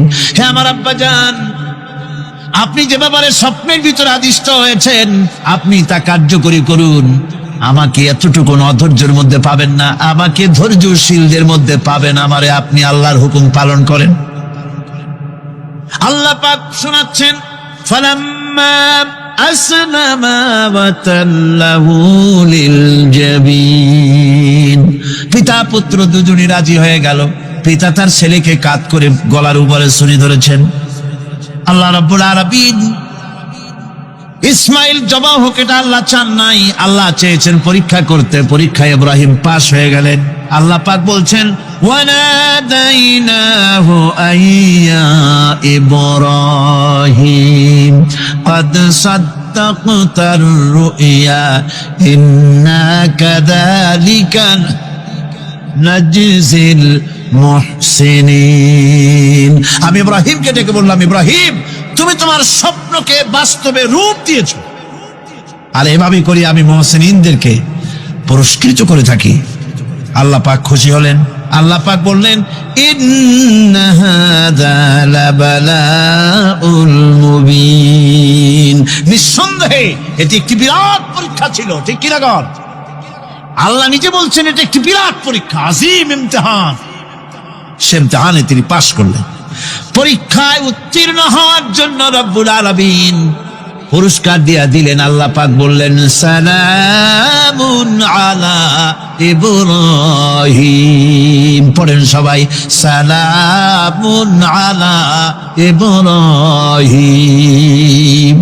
ইব্রাহিমের প্রতি আল্লাহ পাক বললেন ইব্রাহিমের প্রতি সালাম রইল। সুবহানাল্লাহি ওয়া বিহামদিহি। ইবাদত এর আনুগত্যের এই উৎকৃষ্ট দৃষ্টান্ত স্থাপনের পর আল্লাহ পাক তার গোটা বিশ্বের মুসলমানদেরকে কিয়ামত পর্যন্ত ইব্রাহিম আলাইহিস সালামকে জাতির পিতা বানায় দিলেন। সুবহানাল্লাহ। কইতে ইচ্ছা করে না? এই রকমের পরীক্ষা কোন পিতারা দিতে পারছে নাকি? গোটা বিশ্বের সমস্ত মানব মণ্ডলীর জন্য আল্লাহ পাক ইব্রাহিম আলাইহিস সালামকে কিয়ামত পর্যন্ত জাতির পিতা হিসাবে ঘোষণা করেছেন। সুবহানাল্লাহ। মিল্লাতা আবিকুম ইব্রাহিম ওয়া সাম্মাকুমুল মুসলিমিন। তোমরা তোমাদের পিতা ইব্রাহিমের মিল্লাতের উপর প্রতিষ্ঠিত হও। আল্লাহ পাক বলছেন তোমাদের পিতা ইব্রাহিমের মিল্লাতের উপরে প্রতিষ্ঠিত হও, আর আল্লাহই তোমাদের নাম রেখেছে মুসলমান। তোমরা হচ্ছে মুসলমান। আমাদের পরিচয়, ওই যে পরিচয়ের কথা আগে হয়ে গেছে, আমাদের পরিচয় আমরা মুসলমান। আমাদের পরিচয় কি? মুসলমান। এটা প্রথম পরিচয়। ইবাদতের পূর্ণাঙ্গ মাপকাঠি হিসেবে আল্লাহ পাক হযরত ইব্রাহিম আলাইহিস সালামকে দুনিয়াবাসীর সামনে পেশ করেছেন।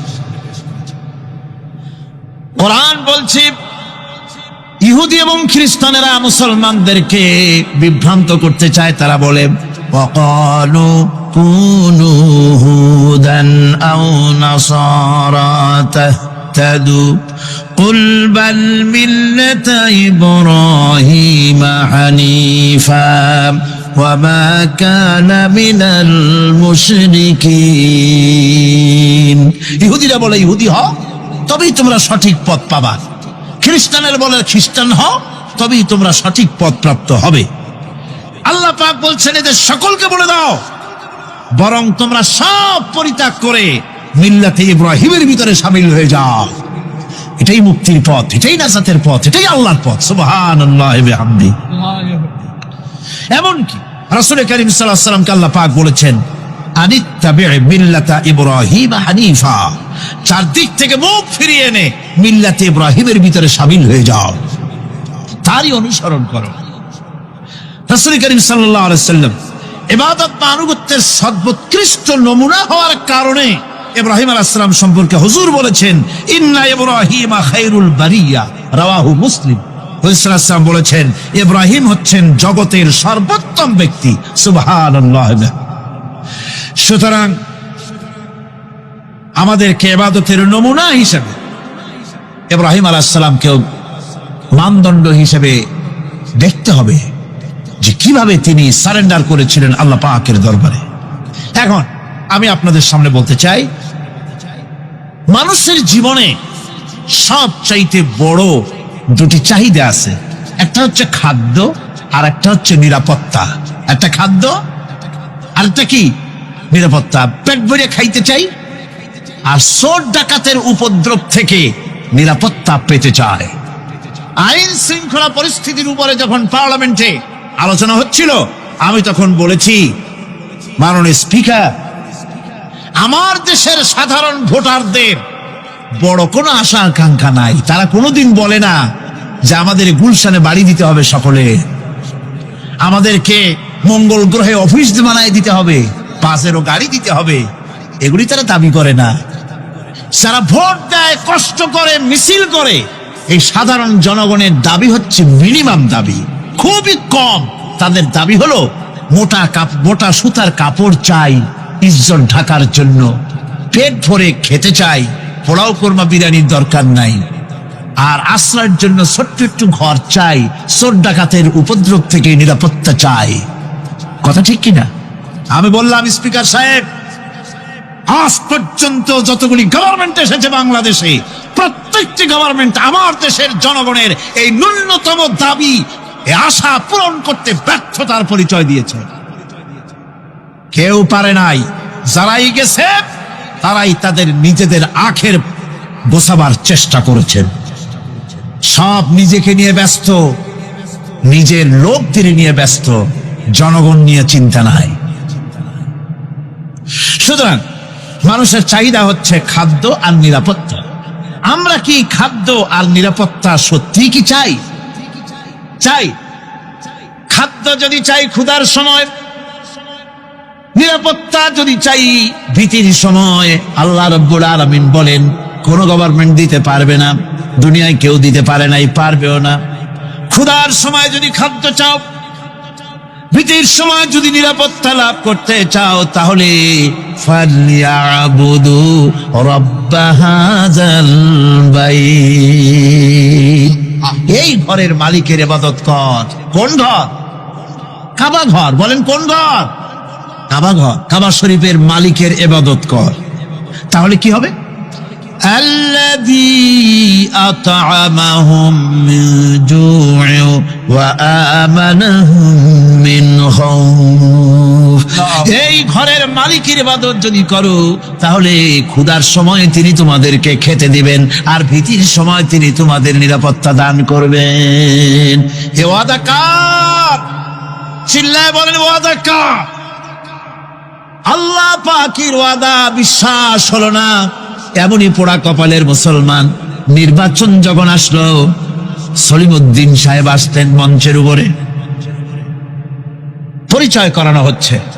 এত আপনারা যার বক্তৃতা শোনার জন্য দ্বীপ্রহরের রৌদ্রে কষ্ট করতেছিলেন, এখন সেই সংগ্রামী জননায়ক, বিপ্লবী সন্তান, তিনি এখন আপনাদের সামনে বক্তব্য রাখবেন। উনি দাঁড়ায় বললেন, ভাইয়ার আমার, বোনের আমার, আমি এবার বোতল মার্কা বাক্স নিয়ে দাঁড়াইছি, আমারে সকলে মিলে ভোট দেন। এবার যদি ক্ষমতায় যেতে পারি, না খাইয়া কেউ মরবেন না, কিন্তু কি খাইয়া মরবে তাও কয় না। মানুষেরা এই কথাগুলি বিশ্বাস করলার সমানে ভোট দিল। হায় রে কপাল! আল্লাহ বললেন, আমার ইবাদত কর, আমার গোলামি কর জীবনের সব জায়গায়, তাহলে ক্ষুধার সময় খাইতে পারবি আর ভীতির সময় নিরাপত্তা পাবি। আল্লাহর কথাটা বিশ্বাস হইল না। এই নামাজ পড়ার মুসলমানের দাম আছে, কম দাম আছে? এ রোজার দাম আছে? এ মুসলমান দাবি করার দাম আছে? আল্লাহ রাব্বুল আলামিন তিনি পরিষ্কার করে বলছেন, এই ঘরের মালিকের ইবাদত করো, তিনি ক্ষুধার সময়ে খেতে দিবেন, আর তিনি তোমাদেরকে ভীতির সময় নিরাপত্তা দান করবেন। চাউলের অভাব হবে না, পাটের অভাব হবে না, খাদ্যের অভাব হবে না, কারণ দুটি জিনিস যদি তোমরা করতে পারো, খাবারের অভাব হবে না। ওয়ালাউ আন্না আহলাল কুরা আমানু ওয়াত্তাকাউ লাফাতাহনা আলাইহিম বারাকাতিন মিনাস সামাই ওয়াল আরদ। দেশের লোকেরা, জনপদের লোকেরা যদি দুইটা কাজ করে, এক নম্বরে হলো আমার উপরে ঈমান আনবে, দুই নম্বরে হলো আমাকে ভয় করার নীতি অবলম্বন করে যদি চলে, তাহলে ওই দেশের মানুষের জন্য আকাশ আর জমিনের সব বরকতের দরজা আমি আল্লাহ খুলে দেব। আল্লাহর ওয়াদা। আল্লাহ পাকের নিকট মানুষের সবচাইতে বড় দাবি কি? আল্লাহর কাছে মানুষের সবচাইতে বড় দাবি কি করতে পারেন? পারেন? আল্লাহ পাকের কাছে মানুষের শ্রেষ্ঠ দাবিটা আল্লাহ নিজেই শিখাই দিয়েছেন। আমার কাছে দাবি কর, ইহদিনাস সিরাতাল মুস্তাকিম। আয় আল্লাহ, একটা সোজা, একটা সরল রাস্তা আমারে দাও, একটা সহজ পথ আমারে দাও। এই কথা সূরা ফাতিহা দাবি করার পর আল্লাহ রাব্বুল আলামিন এই অভিনন্দনের জবাবে, 7টা বাক্যের অভিনন্দনের জবাবে আল্লাহ রাব্বুল আলামিন 30 পারা কোরআন শরীফ নাজিল করে দিলেন। সূরা ফাতিহার এই সওয়ালের জবাবে আল্লাহ পাক বললেন, ওয়া আনি'বুদুনি হাযা সিরাতুম মুস্তাকিম। সোজা রাস্তা চাও, আমার গোলামি করো, ইবাদত করো। সব জায়গায় ইবাদত, গোলামি করাই লাগবে। আমার কাছে সোজা রাস্তা চাও, সোজা রাস্তা হলো আমার গোলামি করা। কার গোলামি? বেহেশতে যেতে চান? আমি আস্তে গেলাম বলে আপনারও আস্তে জবাব দিলেন। বেহেশতে যেতে চান? সুবহানাল্লাহ। এমন কোন মানুষ আছে নাকি যে বেহেশতে যেতে চায় না? মদ খোলো যাইতে চায়। সবাই, আমরা সবাই বেহেশতের আশা করি, ঠিক কিনা? আল্লাহ রাব্বুল আলামিন বলেন, বেহেশতে যদি যেতে চাও তাহলেও ইবাদত করা লাগবে, ইবাদত ছাড়া জান্নাতে যাওয়া যাবে না। ফাদখুলি ফি ইবাদি ওয়াদখুলি জান্নাতি। সর্বপ্রথম আমার বান্দার মধ্যে দাখিল হয়ে যা, আমার গোলামীর মধ্যে দাখিল হওয়া, আমার গোলাম হয়, এরপরে আমার জান্নাতে চলে যা। আগে গোলাম হবি, তারপরে কোথায় যাবি? জান্নাতে যাবে। আগে গোলাম হ, আগে গোলামীর খাতায় নাম লেখা, আগে সত্যিকারের আমার বান্দা হ, গোলাম, এরপরে জান্নাতে যাওয়া যাবে। জান্নাতে যাইয়া আল্লাহর সাথে কি দেখা করতে চাই? আল্লাহর সাথে দেখা করতে চাই। আল্লাহ রাব্বুল আলামিন বলেন, فَمَنْ كَانَ يَرْجُو لِقَاءَ رَبِّهِ فَلْيَعْمَلْ عَمَلًا صَالِحًا وَلَا يُشْرِكْ بِعِبَادَةِ رَبِّهِ أَحَدًا। তোমাদের মধ্যে যদি কেউ আল্লাহর সঙ্গে, তার রবের সঙ্গে যদি কেউ দেখা করতে চায়, তাহলে সে যেন ভালো ভালো কাজ করে, নেক কাজ করে, আর তোমার রবের সাথে অর্থাৎ আল্লাহ রব্বুল আলামিনের সাথে ইবাদতের মধ্যে যেন কাউকে শরীক না করে। শিরক যদি না করো, খাঁটি গোলাম, খাঁটি বান্দায় যদি পরিণত হতে পারো, কিয়ামতের দিন আল্লাহ রব্বুল আলামিনের সঙ্গে দিদার নসিব হয়ে যাবে। এই গোলামি করব কতদিন? কতদিন গোলামি করব? এই প্রশ্নের জবাবে আল্লাহ রাব্বুল আলামিন কোরআনে কারীমের মধ্যে জবাব দিয়ে দিয়েছেন, ওয়া'বুদ রাব্বাকা হাত্তা ইয়াতিয়াকাল ইয়াকিন। মৃত্যু পর্যন্ত, যতক্ষণ না নাক দিয়ে শেষ প্রশ্বাসটি, নিঃশ্বাসটি বেরিয়ে যাচ্ছে, ততক্ষণ পর্যন্ত আনুগত্য, গোলামি শক্ত হবে কার? জোরে চিল্লা এখন কার? এই গোলামি জীবনের সব ক্ষেত্রে করতে পারলে আমরা মুসলমান, আর করতে না পারলে মুসলমান নামে মুনাফিক। না পারলে কি? মুনাফিক। বন্ধুগণ, ইয়াকা নাবুদু পর্যন্ত বলে ওয়া ইয়াকা নাস্তাইনের কথাটা শোনাচ্ছি। সূরা ফাতিহার ভিতরে আমরা পড়ি, পড়েন আমার সাথে, ইয়াকা নাবুদু ওয়া ইয়াকা নাস্তাইন। আয় আল্লাহ, একমাত্র তোমার গোলামি করি আর একমাত্র তোমার কাছে সাহায্য চাই। তুমি ছাড়া কারো কাছে সাহায্য? এটা কি ঠিক? এটা কি আমাদের মনের কথা, ইমানের কথা? আল্লাহ করুন, আল্লাহ করুন, বলি আমিন। হাদিস শরীফে বলা হয়েছে, ইজা সাআলতা ফাসআলিল্লাহ ওয়া ইজা ইসতাআনতা ফাসতাইন বিল্লাহ। কিছু চাইতে হলে আল্লাহর কাছে চাও, কিছু বলতে হলে, ভিক্ষা করতে হলে আল্লাহর কাছেই ভিক্ষা করো। কার কাছে ভিক্ষা করবেন? আল্লাহর কাছে বলুন। আমার বন্ধুগণ, আমি আমার ঈমান থেকে কথা বলি, আমি আমার ঈমান থেকে কথা বলি। কোরআন এবং হাদিস পড়ে যতটুকু আল্লাহ বোঝার তৌফিক দিয়েছেন, সেই কথাগুলি পেশ করার জন্য চেষ্টা করি। বন্ধুগণ, এদিক ওদিক কোনো দিকে না ঘুরে মসজিদে যান, মসজিদে গিয়ে নামাজ পড়েন, আর আল্লাহর কাছে হাত পেতে আল্লাহরে বলেন। সেজদা গিয়া যখন রব্বুল আলামিনের দরবারে কিছু চাইবেন, হুজুরের কাছে জিজ্ঞেস করা হয়েছে, হুজুর, বান্দা কখন আল্লাহর নিকটবর্তী হয়ে যায়? আল্লাহর নবী বলেছেন, বান্দা যখন সেজদা দেয় তখন বান্দা একেবারে আল্লাহ পাকের কাছে চলে যায়। আল্লাহর কাছে চান, যা দরকার, ছেলে নাই, মেয়ে নাই, বউ নাই, অথবা চাকরি নাই, প্রমোশন চাই, ব্যবসায় উন্নতি চাই, যা দরকার কাকে বলবেন? মনটাকে পরিষ্কার করুন, আজকে মনটাকে সাফ করুন, সমস্ত দুর্বলতা থেকে মনকে উঠায় আনো, বিশ্বাস করুন, যা চাওয়া, যা বলা, সবটা আল্লাহর কাছে। কার কাছে? আমি তার গোলাম। আমি কার গোলাম? আল্লাহ ছাড়া কারো কাছে আমার অভিযোগ তুলবো না, সবটা বলবো আল্লাহর কাছে। বলে দেখেন, বলে দেখেন আল্লাহ পাক কিভাবে আপনাকে সাহায্য করেন। সুবহানাল্লাহ। ভাইরা আমার, আল্লাহ রাব্বুল আলামিন রাসূল করিম সাল্লাল্লাহু আলাইহি ওয়াসাল্লামকে বলেছেন, ফাইদা ফারাগতা ফানসাব ওয়া ইলা রাব্বিকা ফারগাব। যখন তুমি খালি হাত হয়ে যাবে, দাঁড়িয়ে যাবে এবং তোমার রবের কাছে মিনতি জানাবে, কিছু যখন থাকবে না, তোমার রবের কাছে দাঁড়ায় যাও আর তার কাছে মিনতি জানাও, তোমাকে আল্লাহ ভরপুর করে দিবেন। ভান্ডের কোনো অভাব নাই। আমাদের ভান্ড হচ্ছে যত দেব তত কমবে, আর আল্লাহর ভান্ড যত দেয় তত সমান সমান থাকে, মোটেই কমে না, মোটেই কমে না। সুতরাং দয়াল বাবা, বাবাজান কেবলাজান বাবা কি যে কবে আর কি করবে দিশা করতে পারে না। গান বাজনা, তারপরে গোসল শরীফ, কি জানি হাবিজাবি শরীফ, কোন শেষ নাই, বেদাত দিয়ে ভরে গেছে। এগুলো বিশ্বাস করবেন না, বেদাত খারাফা, এর সাথে মুসলমানের কোনো সম্পর্ক নাই। গান বাজনার সাথে মুসলমানের কোনো সম্পর্ক। হাতে কতগুলো ঢোল নিয়ে তারপরে মাজারের কাছে গিয়ে ঢোল বাজায়, কবরের কাছে মাথায় কতগুলো চুল, দাঁতে ময়লা, মোষগুলা ঠোঁট দুইটা ঢাইকিয়া দাড়ির কাছে এসে পড়ছে। হায় হায় রে, এই রকমের মোষ আমি মাঝে মধ্যে চিন্তা করি যে দই খায় কেমনে এরা, গাঁজা মদ খাইয়া এগুলো মাজার মধ্যে গিয়ে পড়ে থাকে।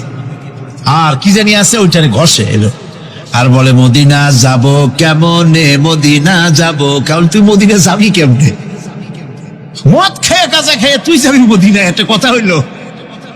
তোর নাপাক কদম আল্লাহ পাকের আরদে মুকাদ্দাসে উঠতে পারে না। বদকার, জিনাকার, শারাবি, কাবাবি, আল্লাহ পাকের নাফরমান। কতগুলা শালু কাপড় গায়ে দিয়া মাথায় কতগুলা চুল রাখিয়া তারপরে গ্রামের নামে শরীফ। আশ্চর্য কথা, এই গ্রামের নাম শরীফ, ওই গ্রামের নামের মাথায় গিয়া শরীফ। শরীফ তো মক্কা শরীফ, মদিনা শরীফ, কোরআন শরীফ, হাদিস শরীফ। আর শরীফের দরকার নাই। শরীফের জাত মারছে গ্রামে গ্রামে শরীফ লাগাইয়া। কর্ণফুলী শরীফ, চন্দ্রঘোনা শরীফ। আশ্চর্য কথা, শরীফ শব্দের একটা ইজ্জত থাকা উচিত, ঠিক কিনা কন? আপনাদেরকে সতর্ক হতে হবে। আনুগত্য এবং গোলামি সকল ব্যাপারে আল্লাহ পাকের করতে হবে। চাইতে হবে কার কাছে? আল্লাহর কাছে। আমার এই কথা আপনাদের মনে আছে কিনা জানি না। সম্রাট শাহজাহানের সময় এক ফকির, এক ভিক্ষুক ভিক্ষা করে বেড়াতো। 70-80 বছর বয়স হয়ে গিয়েছে। এক লোক বলছে, সারা জীবন তো তোমার ছোটবেলা থেকে ভিক্ষা করতে দেখলাম। সে বলল, মানুষে দেয় তো 2 পয়সা 1 পয়সা, ভিক্ষা ছাড়া করবোটা কি? লোকটি বলল, তোমার একটা পরামর্শ দেই, একদিন সম্রাটের কাছে গিয়ে যে দেখো, একবারে যা দেবে খাইয়া কুলাইতে পারবে না। সম্রাট শাহজাহান কোথায় আছে এখন? দেখো গিয়ে মসজিদে আছে।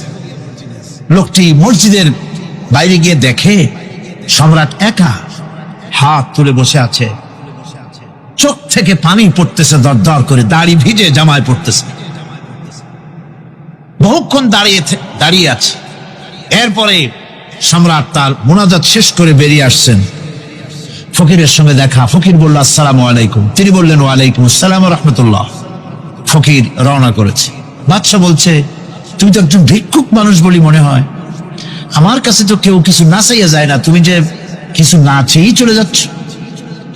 ভিক্ষুক বলছে, জাহাপানা, সত্যি কিছু চাইতে এসেছিলাম আপনার কাছে, কিন্তু আপনার অবস্থা দেখে আমার জ্ঞানের চোখ খুলে গেছে। আমি দেখতে পেলাম আমি যে সম্রাটের কাছে ভিক্ষা চাইতে আসলাম, আমি তো শুধু তাকায় আছি, আমি তো কান্দি না, বরং আমি যার কাছে চাইতে এসেছি তিনি আমার চাইতে আরো নগণ্য ভিক্ষুকের মতো হয়ে কার কাছে যেন হাত পেতে চোখের পানি ফেলে কান্দে। মনে মনে ভাবলাম, সম্রাট কান্দে যে সম্রাটের কাছে, ওই আল্লাহ ছাড়া জীবনে কারো কাছে কিছু চাইব না।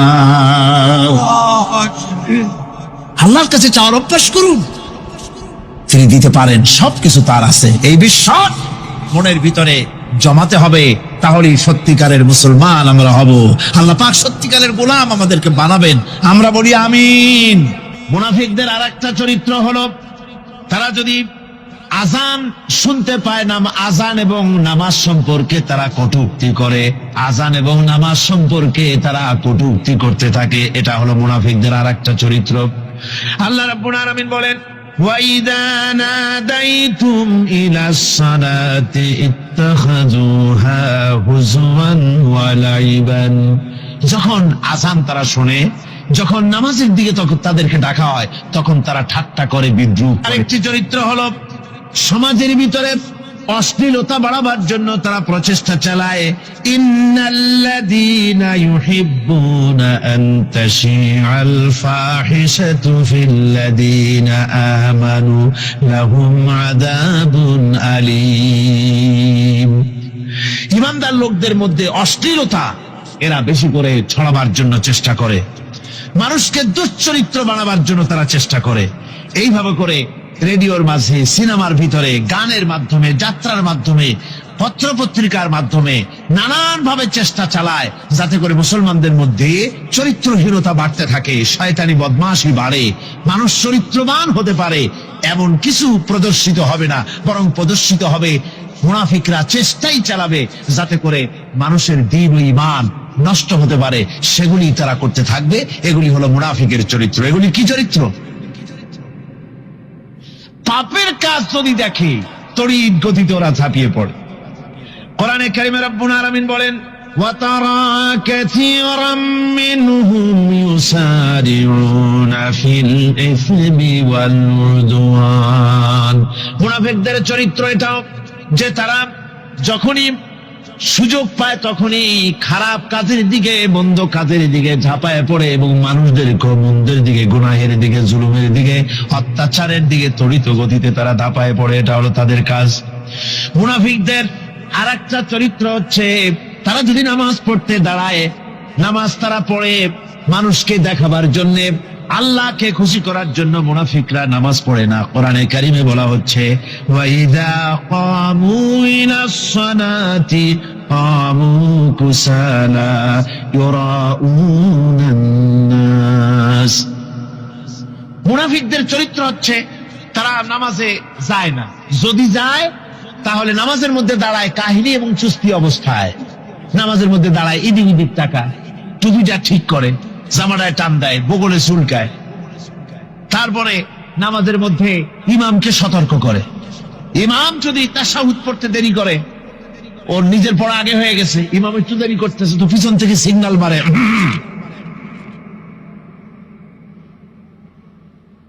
এগুলি নামাজ হচ্ছে, আল্লাহ পাক বলছেন ইউরাউনান নাস, এরা মানুষকে দেখাবার জন্য নামাজ পড়ে, এগুলি আসল নামাজ নয়, এগুলি আসল নামাজ নয়, আল্লাহকে সন্তুষ্ট করার জন্য নয়, এগুলি মানুষকে দেখাবার জন্য তারা নামাজ পড়ে। আমার ভাইরা, ইসলামের চরিত্রগুলি, কাজগুলি তারা করতে চায় না। সব সময়ের জন্য ইসলামের সঙ্গে বিরোধিতা করা এবং ইসলামের অপব্যাখ্যা করা, এগুলি হচ্ছে এই মুনাফিকদের চরিত্র, মুনাফিকদের কাজ। মুনাফিকরা চিরটা কাল এভাবে মুসলমানদের সঙ্গে খারাপ ব্যবহার করে